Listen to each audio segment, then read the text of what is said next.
ಪ್ರಿಯ ವೀಕ್ಷಕರೇ, ಸ್ವಾಗತ ಕನ್ನಡ ಸುದ್ದಿ ಕರ್ನಾಟಕ ಚಾನಲಿಗೆ. ಇವತ್ತು ಏನಂದರೆ, ಮನೆಯಲ್ಲಿರುವ ಆಲೋವೆರಾ ತಗೊಂಡು ಅಂಗಡಿಗಳಲ್ಲಿ ಸಿಗುವ ಆಲೋವೆರಾ ಜೆಲ್ ಮನೆಯಲ್ಲಿಯೇ ಹೇಗೆ ಮಾಡೋದು ಅಂತ ನೋಡೋಣ.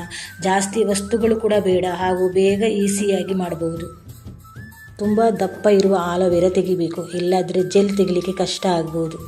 ದಪ್ಪ ಇರೋ ಆಲೋವೆರಾ ತಗೊಳ್ಳಿ. ಕಟ್ ಮಾಡಿದ ತಕ್ಷಣ ಎಲ್ಲೋ ಥರ ನೀರು ಬರುತ್ತೆ, ಅದು ನಮ್ಮ ಶರೀರಕ್ಕೆ ಒಳ್ಳೆಯದಲ್ಲ. ಕೆಲವರಿಗೆ ಅಲರ್ಜಿ, ತುರಿಕೆ ಅಂತ ತೊಂದರೆ ಕೂಡ ಬರ್ಬೋದು. ಗಿಡದಿಂದ ಕಟ್ ಮಾಡಿದ ಆಲೋವೆರಾವನ್ನು ಅರ್ಧ ಗಂಟೆ ಹೊರಗಡೆ ಇಟ್ಟು ಪೂರ್ತಿ ದ್ರವ ಹೋದ ಮೇಲೆ ಚೆನ್ನಾಗಿ ತೊಳೆದು ರೌಂಡ್ ಶೇಪ್ನಲ್ಲಿ ಈ ರೀತಿಯಾಗಿ ಕಟ್ ಮಾಡಿದರೆ ಪೂರ್ತಿ ಜೆಲ್ ತೆಗಿಲಿಕ್ಕೆ ನಮಗೆ ಸುಲಭವಾಗ್ತದೆ. ಅದಕ್ಕೆ ನಾವು ಎಲ್ಲ ಈ ರೀತಿಯಾಗಿ ಕಟ್ ಮಾಡಿ ತಣ್ಣೀರಿನಲ್ಲಿ ಹಾಕಿ ಕೊಡುವ. ಎಲ್ಲ ಕಟ್ ಮಾಡಿ ನೀರಿನಲ್ಲಿ ಹಾಕಿ ಚೆನ್ನಾಗಿ ತೊಳಿಬೇಕು, ಇಲ್ಲಾಂದರೆ ಅದರಲ್ಲಿ ಒಂಥರ ಅಂಟು ಇರುತ್ತೆ ಅಲ್ವಾ, ಅದು ಅಲರ್ಜಿ ಆಗಲಿಕ್ಕೂ ಚಾನ್ಸ್ ಜಾಸ್ತಿ ಇರುತ್ತೆ.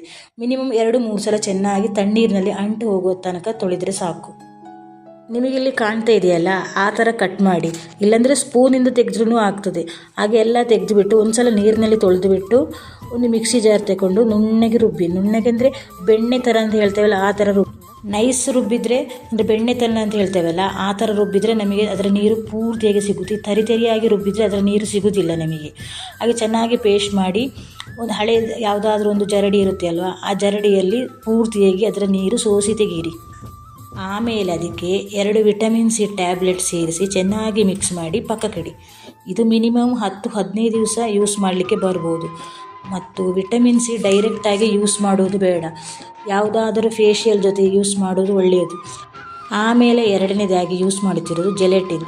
ಇದು ಶಾಪ್ಗಳಲ್ಲಿ ಸಿಗೋ ಥರ ಗಟ್ಟಿ ಥರ ಇರುತ್ತೆ ಅಲ್ವಾ, ಅದಕ್ಕೆ ಜೆಲೆಟಿನ್ ಯೂಸ್ ಮಾಡೋದು. ನಿಮ್ಮ ಹತ್ರ ಚೈನಾ ಗ್ರಾಸ್ ಇದ್ದರೆ ಅದನ್ನು ಕೂಡ ಯೂಸ್ ಮಾಡಿ, ಅದು ಇನ್ನೂ ಒಳ್ಳೆಯದು. ಅದಾದಮೇಲೆ ನಾವು ಮೂರನೆಯದಾಗಿ ತಗೊಳ್ತಿರೋದು ರೋಸ್ ವಾಟರ್ ಹಾಕಿ ಚೆನ್ನಾಗಿ ಮಿಕ್ಸ್ ಮಾಡಿ. ಆಮೇಲೆ ಇದನ್ನು ಡಬಲ್ ಬಾಯ್ಲ್ ಮಾಡಬೇಕು. ಡಬಲ್ ಬಾಯ್ಲ್ ಅಂದರೆ ನಾವೀಗ ಚಾಕ್ಲೇಟ್ ಎಲ್ಲ ಡಬಲ್ ಬಾಯ್ಲ್ ಮಾಡ್ತೇವಲ್ಲ, ಆ ಥರ ಡಬಲ್ ಬಾಯ್ಲ್ ಮಾಡಿ. ನೋಡಿ, ಈ ಥರ ಗಟ್ಟಿ ಸಾಕು. ಇನ್ನೂ ಸ್ವಲ್ಪ ನಿಮಗೆ ಗಟ್ಟಿ ಆದರೆ ಸ್ವಲ್ಪ ರೋಸ್ ವಾಟರ್, 1 ಸ್ಪೂನಷ್ಟು ರೋಸ್ ವಾಟರ್ ಸೇರಿಸಿ. ನೋಡಿ, ಈ ಥರ ಗಟ್ಟಿ ಸಾಕು. ಇವಾಗ ಆವಾಗಲೇ ನಾವು aloe vera gel vitamin C mix ಮಾಡಿಟ್ಟಿದ್ದೇವಲ್ಲ, ಅದಕ್ಕೆ ಪೂರ್ತಿಯಾಗಿ ಹಾಕಿ ಮಿಕ್ಸ್ ಮಾಡಬೇಕು. ಗಂಟು ಬೇಳದ ಥರ ಕೈ ಬಿಡಾದೆ ಚೆನ್ನಾಗಿ ಮಿಕ್ಸ್ ಮಾಡಿಬಿಟ್ಟು 2 ನಿಮಿಷ ಹೊರಗಡೆ ಇಡಬೇಕು. ಆಮೇಲೆ ಯಾವುದಾದ್ರೂ ಬಾಟಲಲ್ಲಿ ಹಾಕಿ ಮಿನಿಮಮ್ ಫ್ರಿಜ್ಜಿನಲ್ಲಿ ಒಂದು 6-7 ಗಂಟೆ ತನಕ ಫ್ರಿಜ್ಜಿನಲ್ಲಿ ಇಟ್ಟು ತೆಗೆದರೆ ಸಾಕು. ಕೆಮಿಕಲ್ ಇಲ್ಲದೆ ನಾವು ಹೆಲ್ದಿಯಾಗಿ ಮನೆಯಲ್ಲೇ ಆಲೋವೆರಾ ಜೆಲ್ಲು ಸುಲಭವಾಗಿ ರೆಡಿಯಾಗುತ್ತೆ. ನೋಡಿ, ಈ ಥರ ರೆಡಿಯಾಗಿದೆ. ಒಂದಕ್ಕೆ ಜೆಲಟಿನ್ ಸ್ವಲ್ಪ ಕಮ್ಮಿ ಹಾಕಿದ ಕಾರಣ ಸ್ವಲ್ಪ ನೀರಾಗಿದೆ. ಇನ್ನೊಂದಕ್ಕೆ ಜೆಲಟಿನ್ 1-2 ಸ್ಪೂನ್ ಹಾಕಿದ ಕಾರಣ ಶಾಪುಗಳಲ್ಲೆಲ್ಲ ಸಿಗುತ್ತೆ ಅಲ್ಲ, ಆ ಥರನೇ ಗಟ್ಟಿಯಾಗಿದೆ. ನೋಡಿ, ಬಾಕಿ ಆದರೆ ಸ್ವಲ್ಪ ನೀರಿದ್ದ ಕಾರಣ ಅದು ಫ್ರಿಜ್ಜಿನಲ್ಲಿ ಐಸ್ ಕ್ಯೂಬ್ ಬಾಕ್ಸಲ್ಲಿ ಹಾಕಿದ ಕಾರಣ ನೋಡಿ ಈ ಥರ ಕ್ಯೂಬ್ ಆಗಿ ಬಂದಿದೆ. ಇದು ನಮ್ಮ ಮುಖ, ಕೈ, ಕಾಲಿಗೆಲ್ಲ ಮಸಾಜ್ ಮಾಡಿ ಕೊಡ್ಬೋದು.